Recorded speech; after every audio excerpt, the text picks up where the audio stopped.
अतिवृष्टीच्या संकटात बोर्डीकरांची एकजूट, ग्रामपंचायत आणि ग्रामस्थांच्या अथक प्रयत्नांनी पूरग्रस्तांना दिला मोठा आधार. झाडे कोसळली, पूल तुटल्याने गावांचा संपर्क खंडित. उमरगावहून येणाऱ्या नागरिकांसाठी निवास आणि भोजनाची व्यवस्था. आपत्ती काळात ग्रामपंचायतीने निभावली नेतृत्वाची भूमिका. डहाणू तालुक्यातील बोर्डी परिसरात झालेल्या अभूतपूर्व अतिवृष्टीमुळे जनजीवन पूर्णपणे विस्कळीत झाले आहे. मुसळधार पावसामुळे अनेक ठिकाणी मोठमोठी झाडे उन्मळून पडली, तर काही ठिकाणी पूल वाहून गेल्याने अनेक गावांचा परस्पर संपर्क तुटलेला आहे. वाहतूक ठप्प झाल्याने नागरिकांसमोर मोठे संकट उभे राहिले आहे. अशा बिकट परिस्थितीत बोर्डी ग्रामपंचायत आणि ग्रामस्थांनी सामाजिक बांधिलकी जपत एकजुटीने मदतीचा हात पुढे केला आहे. गावात प्रथमच एवढी गंभीर पूर परिस्थिती निर्माण झालेली आहे आणि या काळात उमरगावकडून येणारे अनेक कामगार आणि प्रवासी बोर्डी येथे अडकून पडले आहेत. त्यांची गैरसोय होऊ नये म्हणून ग्रामपंचायत आणि ग्रामस्थांच्या संयुक्त पुढाकारातून त्यांच्यासाठी सुरक्षित निवासाची तसेच मोफत भोजनाची व्यवस्था करण्यात आली.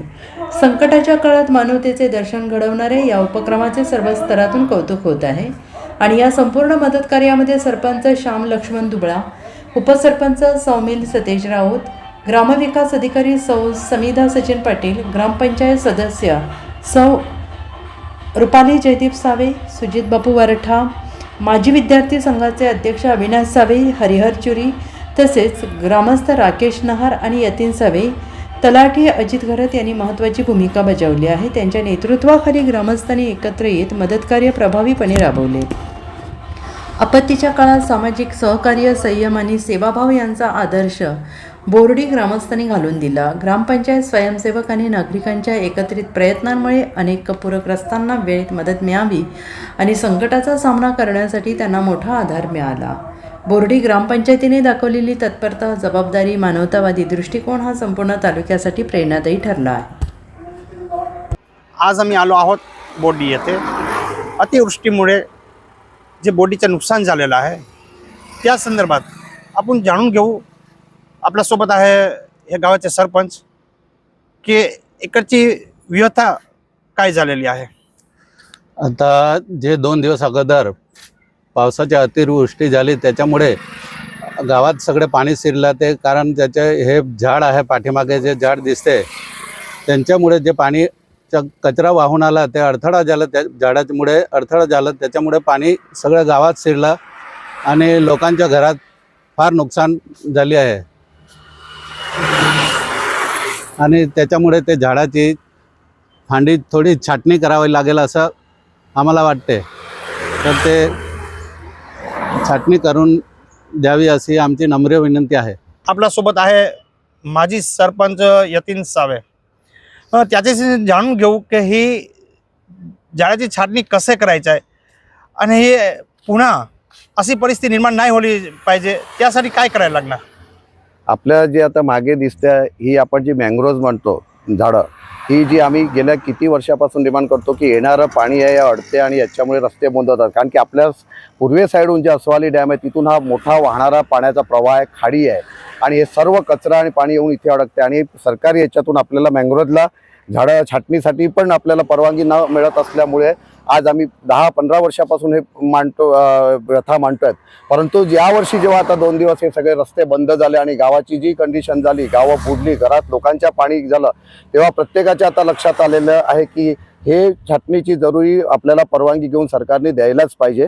आणि काल झालेल्या आपल्या पालकमंत्र्यांच्या सभेत पण हे मांडलेलं आहे की आम्हाला ताबडतोब फॉरेस्टवाल्यांना आणि सर्वांना त्याची जागेवर पाठवा. आणि छोटी छोटी झाडं आम्ही कुठल्याही पर्यावरणाला हानी करत नाही मिळत, फक्त लहान लहान त्यातली झाडाच्या छांड्या कराव्या की पाण्याचा फोर्स हा निघून समुद्राकडे गेला पाहिजे. कारण समोर समुद्र आहे, पाणी गेलं का आमच्या समुद्राचं पाणी गेलं, डॅमचं पाणी वगैरे सगळं गेल्यानंतर 1 ते 2 तासांमध्ये ताबडतोब रस्त्याचं पाणी निघून जाते आणि रस्ते आणि हे सेफ होतात. आता आम्ही विनंती करतोय पुन्हा कालच्या याच्याप्रमाणे की आता तरी लक्ष शासनाने याच्यामध्ये घालावं. आणि मी 20 वर्ष इथे झालं, त्याच्यानंतर आता पुढची नवीन ही सगळी बॉडी आलेली आहे आणि असंच राहिलं तर ग्रामस्थांची आणि गावाची आणि पूर्ण महत्त्वाच्या रोडची पाण्याची व्यवस्था झाल्यावर कधीच इथून ट्रॅफिक समस्याही अडथळे निर्माण होणार याची शासनाने दखल घ्यावी. आता मी बोर्डी ग्रामपंचायतच्या पुढे आहे.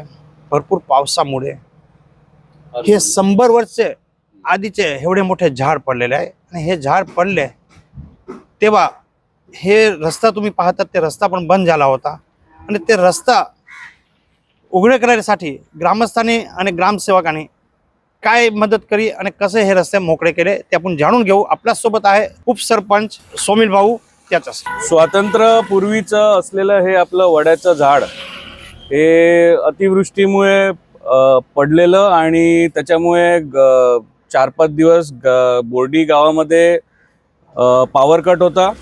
त्या अनुषंगाने सगळे ग्रामस्थ आणि ग्रामपंचायतच्या कर्मचाऱ्यांच्या पुढाकारांनी हे झाड आम्ही कापलं आहे. हे अख्खा रस्ता ब्लॉक केलेला, ट्रॅफिक जाम होती 4-5 दिवस.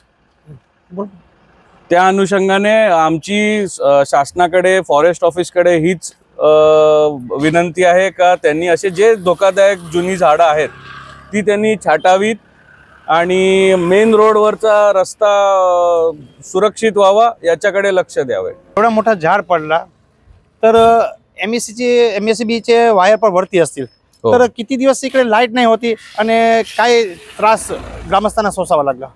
ग्रामस्थांना त्याच्यामुळे खूप त्रास झाला. 4 ते 5 दिवस लाईट नव्हती. आताही टप्प्याटप्प्यामध्ये लाईट देत आहेत. गोलवडची फीडरवरून लाईन घेऊन 2-3 तास बोर्डी, 2-3 तास जाई बोरीगाव असं करून देत आहेत. हे आपलं कोस्टल गाव असल्याकारणे इकडे अंडरग्राऊंड MSCBची केबल असणे खूप गरजेचं होतं, जेणेकरून इकडे अतिवृष्टी येत राहते, वारा जोरात वाहत राहतो आणि त्यांनी झाडं कोसळत राहतात.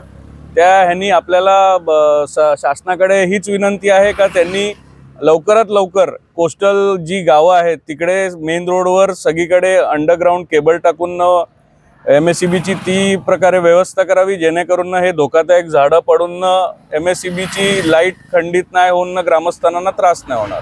तर मी आता आलो आहोत SR सावे कॅम्पिंग ग्राउंड मध्ये.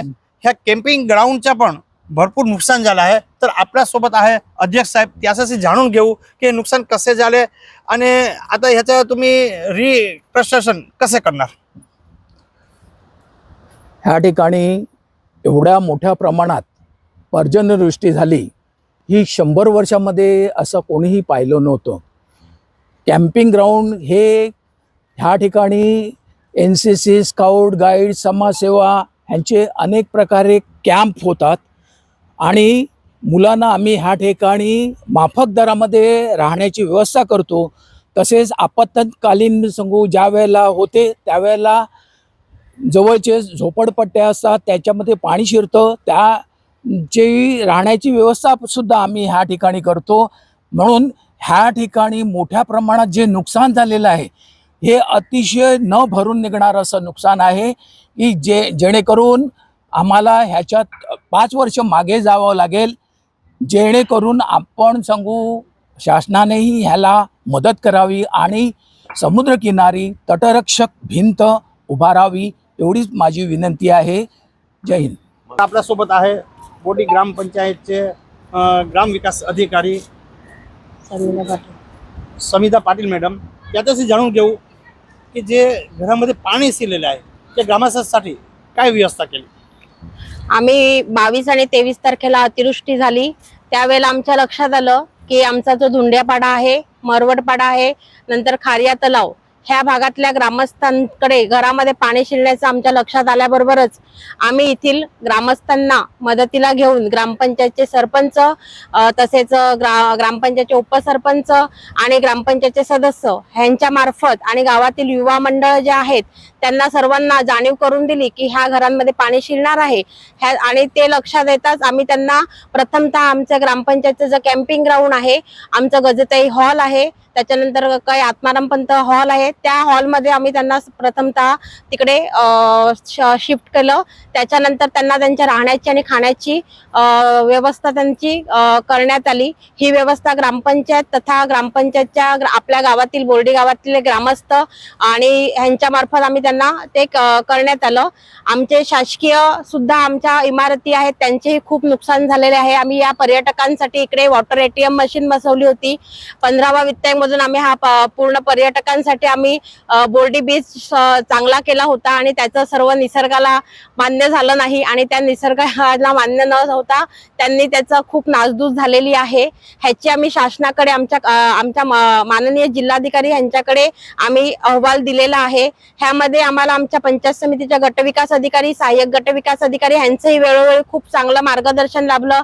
त्यांनीही आमची खूप दखल घेतली. त्यामार्फत तसेच महसूल खात्यातले तलाठी हेही माझ्यासोबत रात्रंदिवस काम करत होते आणि ह्या माध्यमातून आम्ही ग्रामस्थांना कुठलीही प्रकारची जीवितहानी न होता आम्ही हे गाव जे आलेलं जे निसर्गाचं कोप होता तो आम्ही योग्यरित्या असा आम्ही त्याला सामना करून आम्ही ते पुढे ढकललेला आहे आणि असा पुन्हा होऊ नये आणि आम्ही हे निश्चितच बोर्डी गाव पुन्हा नव्याने उभारू हे मी शासनाला सांगत आहे. आता आम्ही आलो आहोत बोर्डीला भरवाडपाडा येथे. तुम्ही पाठीमागे पाहू शकतात की भरपूर पावसामुळे पूर्ण पूल वाहून गेला आहे आणि गावाचा संपर्क तुटला आहे. तर आपल्यासोबत आहे ग्रामपंचायत सदस्य रुपाली सावे मॅडम. त्याच्याशी जाणून घेऊ की नेमकी कारण काय आहे. नमस्कार. हे बोर्डी ग्रामपंचायत अंतर्गत असलेला भरवाडपाडा हा ब्रिज आहे. हा ब्रिज प्रत्येक पावसामध्ये वाहून जातोय आणि हा मागच्या वर्षीच बनवलेला जिल्हा परिषदेने बनवलेला ब्रिज आहे. PWD आणि जिल्हा परिषद अंतर्गत हा ब्रिज येतोय आणि बऱ्याच वर्षी आम्ही मागणी करून करून हा ब्रिज जिल्हा परिषदेने बनवला मागच्या वर्षी आणि जिल्हा परिषदेला आम्ही सांगितलं होतं की इथनं जो वर्ण फ्लो येतो त्यामुळे ह्या ब्रिजला फार धोका निर्माण होतो. तुम्ही पाहू शकतात की खाली एकच गाळा आहे पाणी जाण्यासाठी आणि पूर्ण डोंगराचा पाणी हा इथनं जातो आणि तिथून पाणी जाण्यासाठी जो मार्ग आहे तो थोडा आहे. त्यामुळे त्यांना म्हटलं होतं आणखी एक गाळा तुम्ही बनवा की ज्या अनुषंगाने तिथनं बऱ्यापैकी पाणी वाहून जाऊ शकतं आणि तो पाणी जर वाहून गेला असता, एक गाळा आणखीन बनवला असता तर कदाचित हा ब्रिज वाचला असता, हा रस्ता वाचला असता. आज हा रस्ता खचल्यामुळे पूर्ण ह्या पाड्यावरचा संपर्कच तुटला गेलाय. तुम्ही पाहू शकता हा रस्ता की माणसाला येणं जाणं शक्य नाही, त्यांचा गावाशी संपर्क तुटलेला आहे. तर आम्हाला असं ग्रामपंचायतीतर्फे असं वाटतंय की हा ब्रिज नव्याने पुन्हा एक नव्याने तयार करावा, ज्या अनुषंगाने ह्या गावाचा, ह्या पाड्याचा, ह्या लोकांचा गावाशी संपर्क कंटिन्यू राहील आणि बनवताना प्लीज पुढच्या दृष्टीने पुढचा जर जो काही फ्लो येतो इथनं आम्हाला माहिती आहे ग्रामपंचायतीला, आम्ही जे सांगतो त्या अनुषंगाने इंजिनियरने त्याप्रमाणे तो प्लॅन करावा आणि हा ब्रिज बनवावा, एवढीच आमची मागणी आहे. प्रशासनाला तुम्ही पाठपुरावा करून हे ब्रिज किती महिन्यात बनतील? प्रशासनाला आम्ही दिलेलं आहे, आम्ही मागणी केलेली आहे प्रशासनाला. आमचं निवेदन प्रशासनाला जिल्हा परिषदेकडे पाठवलेलं गेलेलं आहे आणि आमचा पाठपुरावा चालू आहे आणि आमचा लवकरात लवकर त्यांनी हा बनवून द्यावा एवढीच इच्छा आहे.